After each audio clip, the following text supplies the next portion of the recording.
uh, to all examples we cannot apply synthetic divisions. If this algebraic equation has all the total roots are imaginary, then synthetic division not works for that examples. In that case we apply another example, that is factorize this polynomial in two brackets, in two factors. So there are different methods to find the roots of algebraic equations, and we have already studied these methods from 5th standard to 12th standards.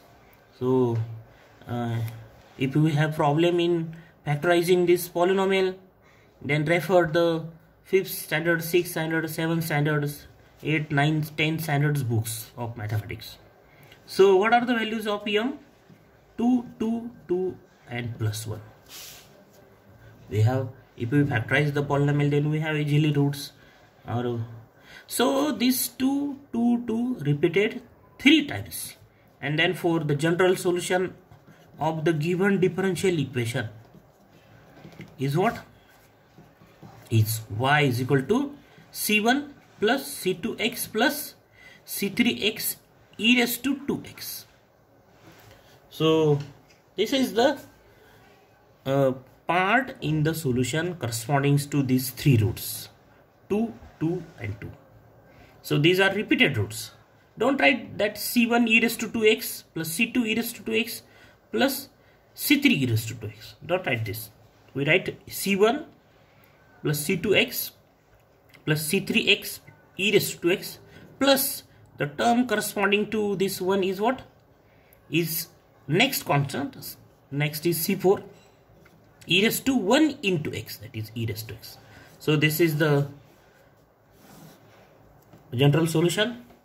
If we consider this one at first place and then 2, 2, 2, then we have another solutions of another form of the solution. So this is about the repeated real roots.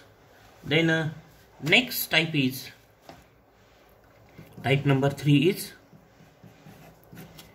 non-repeated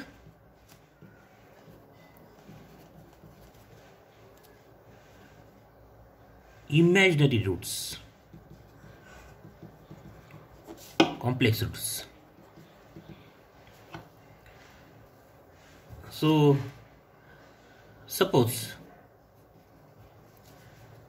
the m1 is alpha 1 plus beta 1 I and m2 is alpha 2 minus alpha 1 minus m2 is what? Alpha 1 minus beta 1 I.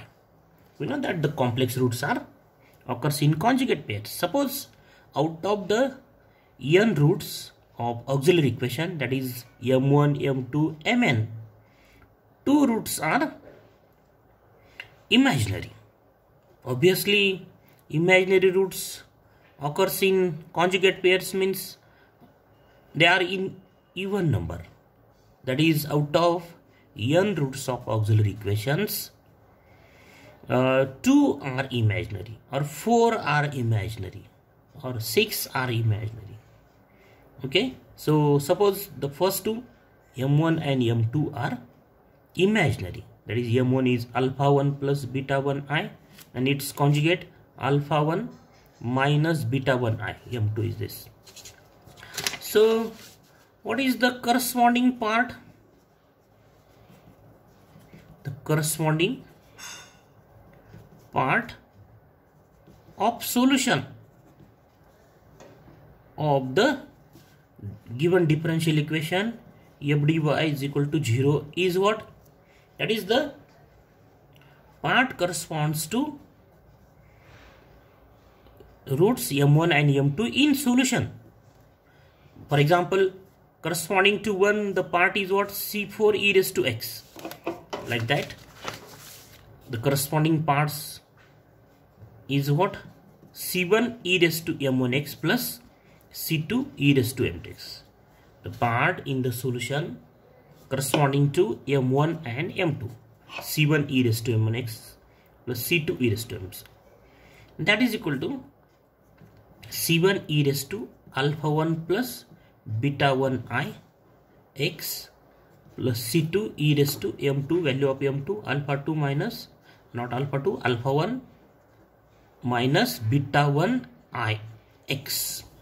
That is equal to c1 e raised to alpha 1 x into e raised to beta 1 x I plus c2 e raised to alpha 1 x e raised to minus beta 1 x I. Best same, so addition of powers. If we multiply these two, what we have? We have this term e raised to alpha 1 x plus beta 1 x I, then is equal to c1 e raised to this part e raised to alpha 1 x and e raised to alpha 1 x is common in these two terms. So write e raised to alpha 1 x in bracket c1 e raised to beta 1 x I plus c2 e raised to minus beta 1 x I is equal to, next step, e raised to alpha 1 x in bracket c1, then use this concept as e raised to I theta is what? E raised to I theta is cos theta plus I sin theta, and e raised to minus I theta is cos theta minus I sin theta. So we have is equal to e raised to beta 1 xi is what? In bracket cos beta 1 x plus I sin beta 1 x, value of this e raised to beta 1 x, e raised to theta I theta plus c2 in round bracket cos beta 1 x minus sin beta 1 x, right here, minus sin beta 1 x, round bracket complete, square bracket complete, value of this e raised to minus I theta is cos theta by using this rule as this. Then next step,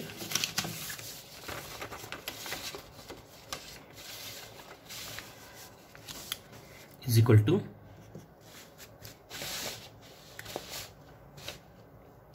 e raised to alpha 1 x in bracket c1 cos beta 1 x plus I c1 sin beta 1 x plus c2 cos beta 1 x minus c2 sin beta 1 x, e raised to alpha 1 x in bracket. So from these two terms we have c1 plus c2 cos beta 1 x plus I plus these two terms right here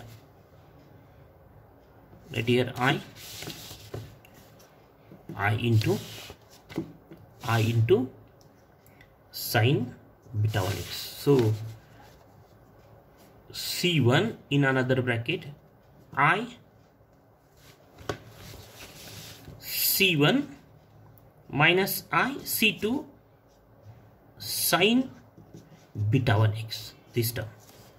From these two terms take this sin beta 1 x as common. So what do we have? I c1 and at this place I c2 in one bracket.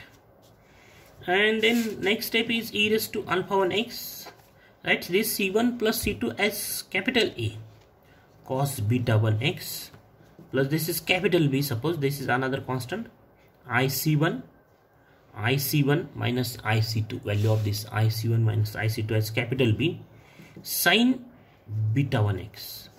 So this is the corresponding part. This is the corresponding. So write note, if m1 is equal to alpha 1 plus beta 1 x, right? If m1 alpha 1 plus beta 1 x and minus alpha 1 minus beta 1 x are imaginary roots,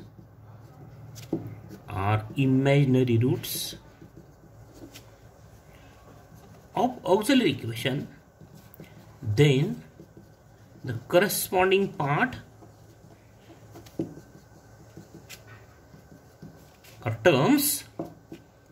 terms in general solution are what? E raised to alpha 1x in bracket c1 cos beta 1x plus c2 sin beta 1x. This is the terms. These are the terms corresponds to the non-repeated imaginary roots alpha 1 plus minus beta 1x. So write note number 6, second, then type 4, last type that repeated imaginary roots. Repeated imaginary roots. Suppose m1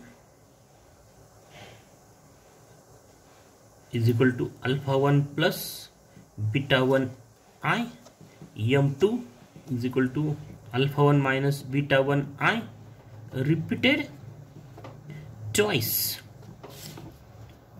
Then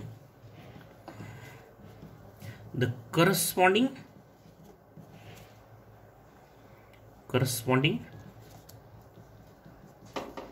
terms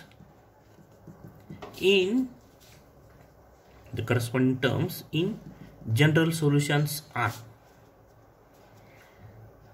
e raised to alpha 1x in bracket c1 plus c2 x cos beta 1x plus c3 plus c4 x sin beta 1x.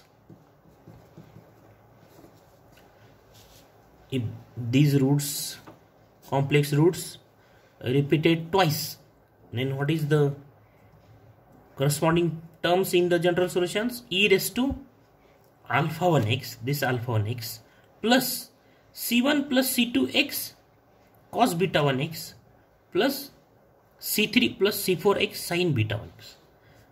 Suppose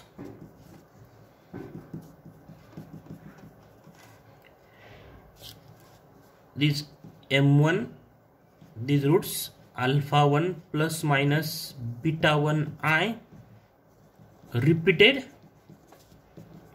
3 times. Suppose this roots repeated 3 times. Then what is the corresponding part? Then the corresponding parts or corresponding terms in general solution are e raised to alpha 1 x in bracket c1 plus c2 x plus c3 x square cos beta 1 x plus